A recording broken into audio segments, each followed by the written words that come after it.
It's a wonderful day in the Department of Biomedical Science here at the University of Sheffield. Let's take a look inside. Biomedical science is all about figuring out how our bodies work and what happens to us when we get ill.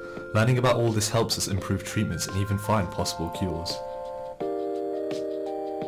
Wait a minute, what's that? Sounds like something's trying to get out.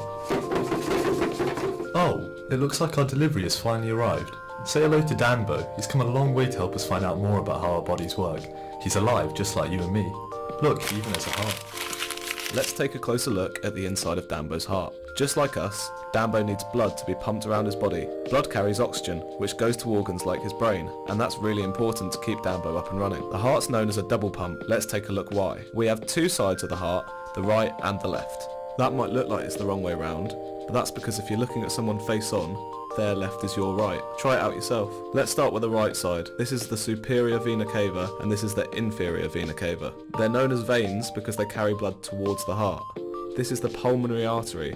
It's called an artery because it carries blood away from the heart. The right side is then split into two areas. We call the top part the right atrium and the bottom part the right ventricle. These little flaps are called valves and they help make sure the blood goes in the right direction.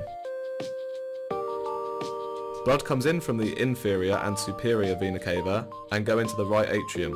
The right atrium then contracts, which means it gets smaller and pushes the blood into the right ventricle. The valves close behind the blood, so none of it goes backwards. The right ventricle then contracts, just like the atrium did before, and this pushes blood into the pulmonary artery, where it goes off to the lungs. Did you notice how all the blood was blue? That's because we say it's deoxygenated, which means that it doesn't carry any oxygen with it. Remember what we said about oxygen before? It's really important for all of our organs, and so it goes to the lungs to pick up more oxygen. This side of the pump is known as pulmonary circulation because it's all about blood going to the lungs. Now let's take a look at the left side of the heart. This is the pulmonary vein, which carries blood to the heart from the lungs. Like the right side, the left side is split into the two areas called the left atrium and the left ventricle.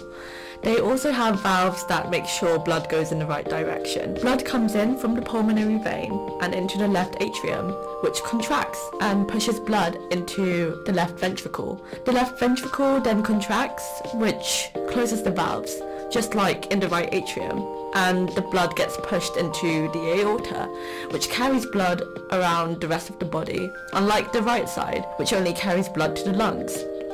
This is known as systemic circulation. Did you notice that this time the blood was red? That's because the red blood cells are full of oxygen from the lungs, which changes their colour from blue to red.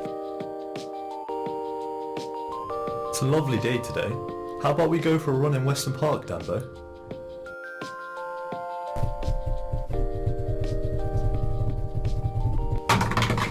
Oh no, what's wrong, Danbo? Feeling a little bit dizzy, you say? Let's take another look at your heart. So, this is Danbo's heart on the outside. Remember how we said that the aorta pumps blood to the rest of the body? Well, it also pumps blood to the heart via these vessels on the outside called coronary arteries. Let's take a closer look at them.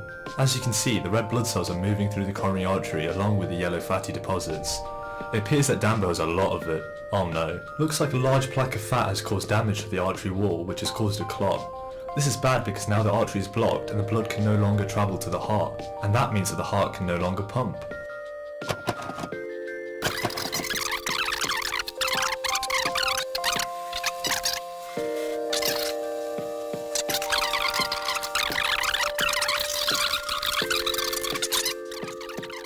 Now Danbo, before we do anything, it's important that we go to the doctors for a checkup.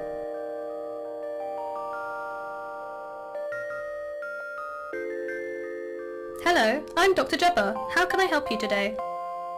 I see. So, chest pain, dizziness, fatigue? Let me hook you up to an ECG.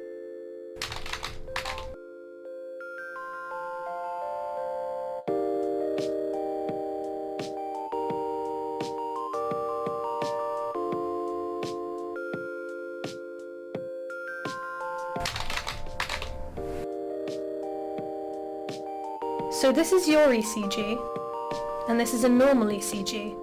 And what it looks like is you're having an acute heart attack, which can lead to a very severe heart attack. Let's unhook you out of this ECG.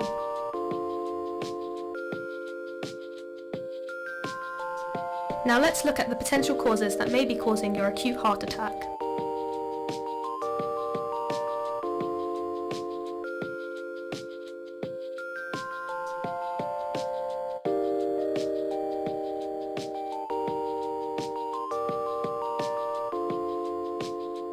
So one of the things that can cause a heart attack is eating lots and lots of junk food, which is filled with loads of fat and bad cholesterol. These can cause a blockage in your arteries from plaque formation, which can cause a heart attack.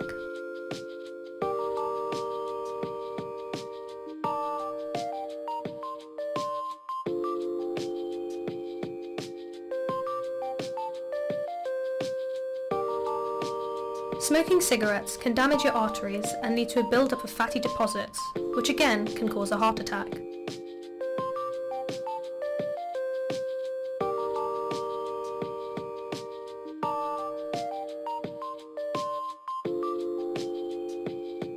Another factor is stress, which can be caused by things such as lab reports, deadlines, bills, or exams. A good way to manage stress is by having a to-do list.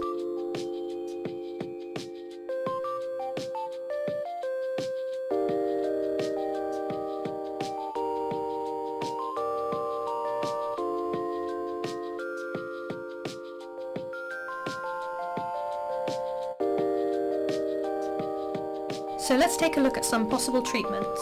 One of the most commonly used short-term treatments are blood-thinning drugs like aspirin, which can be found at your local pharmacy.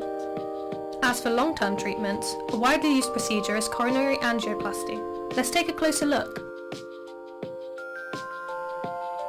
As you know, the heart has its own blood supply which is carried by the coronary arteries. When these get blocked by a build-up of fatty plaque, doctors can insert a wire called an artery catheter through the blocked artery. This allows them to send up a balloon which is inflated at the site of the blockage. No, not that kind of balloon. That's better. Once the balloon is inflated, it pushes the plaque up against the wall, opening up the artery again. Around 70% of the time, doctors send another balloon, this time with a wide mesh around it called a stent. When the balloon inflates, the stent expands and keeps the artery open, preventing it from being blocked again. The balloon is then removed and the mesh stays in place. Thanks for all your help today, Danbo. We've learnt a lot about the heart and the dangers of an unhealthy diet, stress and smoking, and how that can all lead to coronary heart disease. Hope to see you soon.